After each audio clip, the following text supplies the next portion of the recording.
In the quiet winter of 1980, the serenity of Rendlesham Forest was shattered by an encounter of the third kind. Nestled on the eastern coast of England, Rendlesham Forest was the serene backdrop to the United States Air Force Base at RAF Bentwaters. The night was as typical as any other, with the crisp winter air biting at the noses of the diligent servicemen. Yet the tranquility of this picturesque setting was about to be disrupted in the most extraordinary way.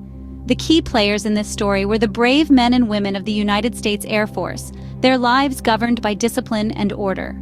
Stationed far from home, they were the unsuspecting audience to a spectacle that would defy all logic and understanding. As they carried out their nocturnal duties, an unexpected and unexplained event unfolded before their very eyes. Their attention was abruptly seized by an array of strange lights piercing the darkness.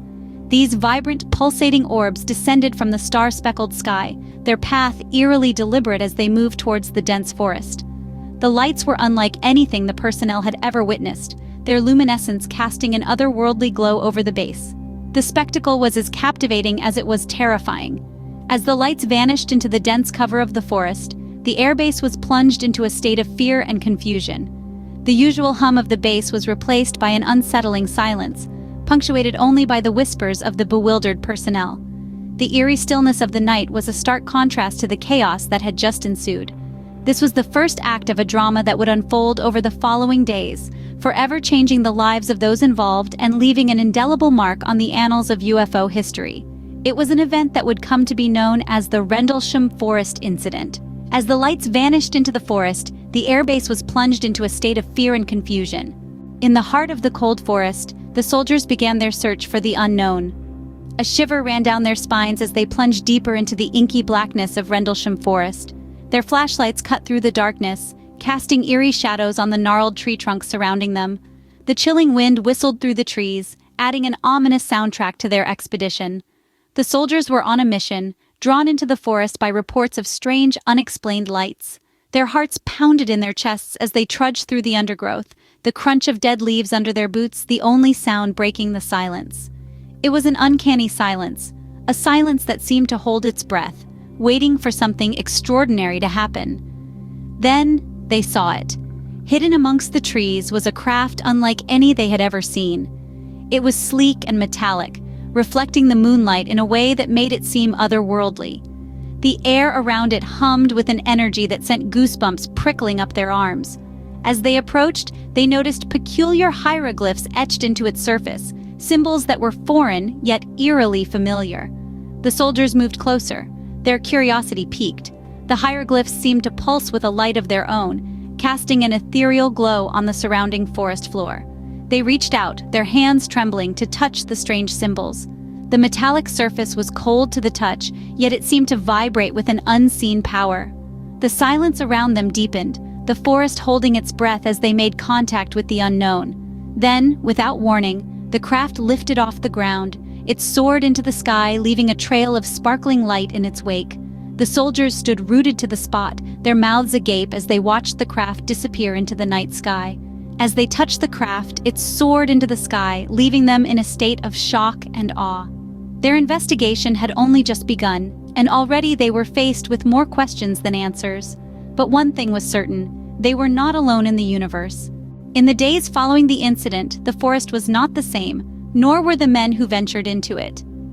Imagine the eerie silence that blanketed Rendlesham Forest, the whispers of the trees now hushed, as if carrying a secret too heavy to bear.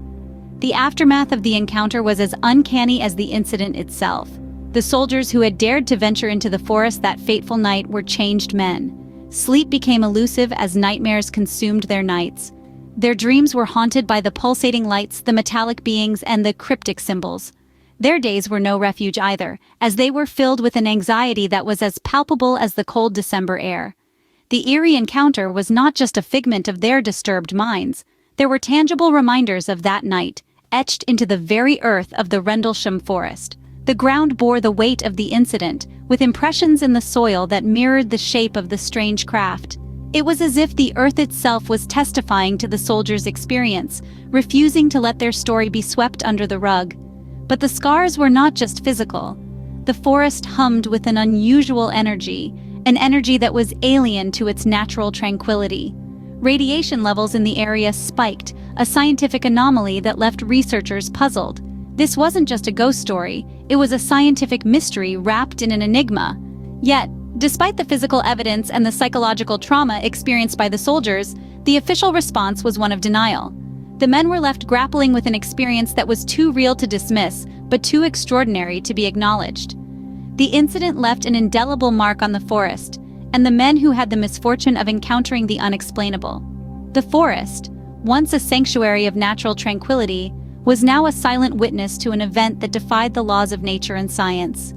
The forest held its secret tightly, and the men were left with questions that had no answers.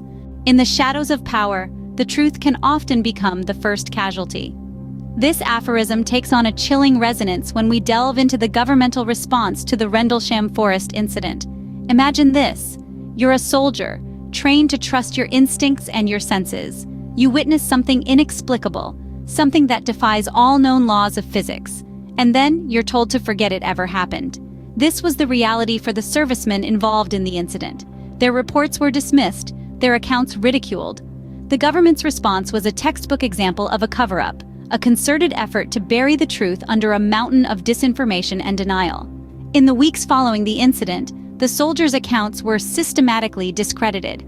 They were told they'd seen a lighthouse or a meteor shower, anything but an unidentified flying object. The powers that be were quick to dismiss the entire event as a case of mistaken identity, a trick of the light. But the soldiers knew what they had seen. They knew that no lighthouse could maneuver with such agility. No meteor shower could emit such a brilliant spectrum of colors. They knew that they had witnessed something extraordinary, something not of this world.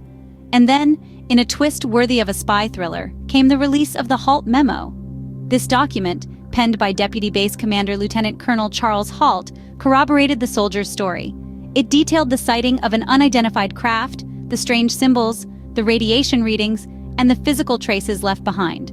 The Halt Memo was a bombshell. It was irrefutable evidence that something extraordinary had occurred in Rendlesham Forest. Yet in spite of this, the government remained unmoved. The official stance remained unchanged. There was no UFO, there was no incident, there was nothing to see here. The Rendlesham Forest Incident was effectively swept under the rug, buried under a pile of bureaucratic red tape. The soldiers' accounts were dismissed, their experiences denied. The truth, it seemed, was indeed the first casualty. As the government closed its files, the incident was left to the annals of UFO history. In the realm of the unexplained, theories abound, each more fascinating than the last. Delving into the Rendlesham Forest Incident, we find ourselves navigating a labyrinth of intriguing theories. From extraterrestrial visitors to clandestine military experiments, the incident has generated a wealth of speculation. Among the most popular theories is the extraterrestrial hypothesis. This postulates that the lights witnessed, the triangular craft observed, and the coded message received were all signs of an alien visitation. Proponents of this theory point to the detailed descriptions given by the witnesses, the physical evidence left behind at the landing site, and the seemingly advanced technology that was described. Then there are those who believe that the events of that fateful December night were the result of secret military experiments. This theory suggests that the lights and the craft were actually advanced military technology being tested in the seclusion of the forest. Supporters of this theory point to the proximity of the RAF Bentwaters and RAF Woodbridge bases, as well as the Cold War climate of the time. Another theory, though less popular, suggests that the entire incident was a hoax, fabricated by the military personnel involved. Skeptics argue that the lack of concrete evidence and the inconsistencies in the witness testimonies support this theory.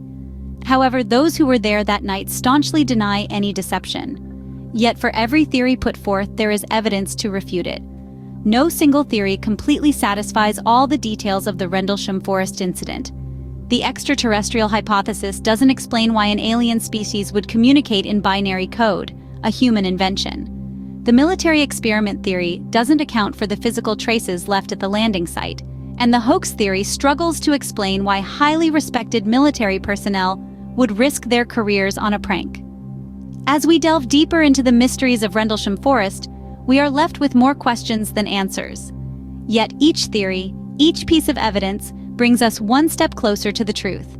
As we continue to question, to theorize, To investigate, we keep the quest for understanding alive. Thanks for tuning in, Weirdsville dwellers. Brace yourselves for more bizarre tales every Wednesday at 3 p.m. EST. If you haven't joined our community yet, hit that subscribe button to stay in the loop with the weirdest happenings in Weirdsville. Until our next rendezvous, never stop questioning the unknown and keep that curiosity of yours burning bright. Farewell for now.